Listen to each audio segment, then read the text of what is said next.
حضرت اسحاق بن عمار سے رفیع روایت کرتے ہیں کہ میں کوفہ گیا ہوا تھا۔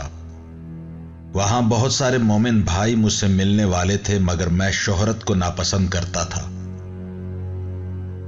اور مجھے ڈر تھا کہ کہیں میرا دین و عقیدہ مشہور نہ ہو جائے۔ اس لیے میں نے اپنے غلام کو حکم دیا کہ جو شخص بھی مجھ سے ملنے آئے اسے کہہ دو کہ وہ یہاں پر نہیں ہے۔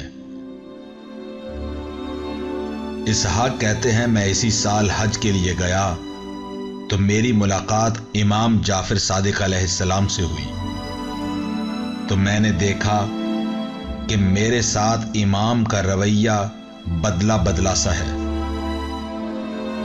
تو میں نے عرض کی، مولا میں آپ کا فدیہ قرار پاؤں، کس چیز نے آپ کے رویے کو مجھ سے بدل دیا؟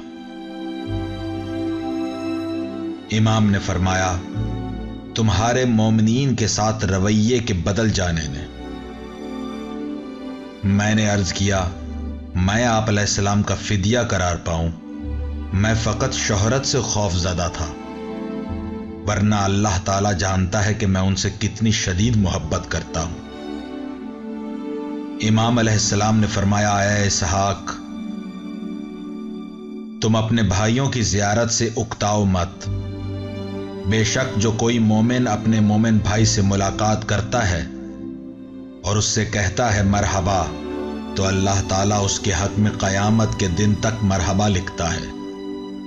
پس جب وہ مصافحہ کرتے ہیں تو اللہ تعالیٰ ان دونوں کے انگوٹھوں کے درمیان 100 رحمتیں نازل فرماتا ہے، اور ان میں جو اپنے ساتھی کے ساتھ محبت میں زیادہ شدت رکھتا ہو 99 رحمتیں اس کے لیے ہوتی ہیں۔ پھر اللہ تعالیٰ ان دونوں کی طرف اپنی توجہ کرتا ہے، اور ان دونوں میں جو زیادہ اپنے ساتھی سے محبت رکھتا ہے اس کی طرف پروردگار کی توجہ زیادہ ہوتی ہے۔ پھر جب دونوں گلے ملتے ہیں تو رحمت ان دونوں کو ڈھانپ لیتی ہے۔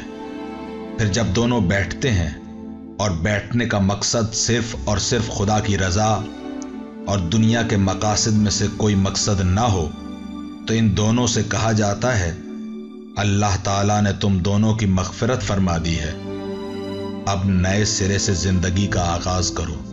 پھر جب وہ دونوں کسی مسئلہ پر گفتگو کرتے ہیں تو فرشتے ایک دوسرے کو کہنے لگتے ہیں، ان دونوں سے جلدی سے دور ہو جاؤ، بے شک ان دونوں کی راز کی بات ہے، اور یقیناً اللہ تعالیٰ نے ان دونوں پر پردہ ڈالا ہے۔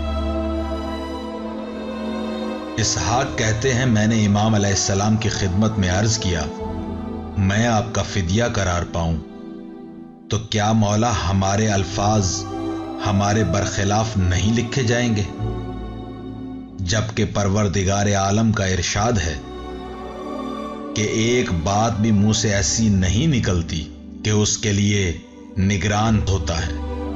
اسحاق کہتے ہیں کہ رسول اللہ صلی اللہ علیہ وآلہ وسلم کے فرزند کا سانس لمبا ہونے لگا، پھر آپ علیہ السلام رونے لگے، یہاں تک کہ آپ علیہ السلام کے آنسو آپ کی ریش مبارک تک پہنچ گئے، اور آپ علیہ السلام نے فرمایا، اے اسحاق، بے شک اللہ تعالیٰ نے فرشتوں کو مومنین سے ان کی ملاقات کے وقت غائب ہو جانے کی ندا فقط ان دونوں کی عظمت کی وجہ سے دی ہے، پس فرشتے ان دونوں کے الفاظ کو تحریر نہیں کرتے اور نہ ہی ان کی گفتگو کو جانتے ہیں، مگر یقیناً اس گفتگو اور الفاظ کی محافظت کرنے والی ذات رازوں اور پوشیدہ باتوں کو جاننے والا پروردگار ہے۔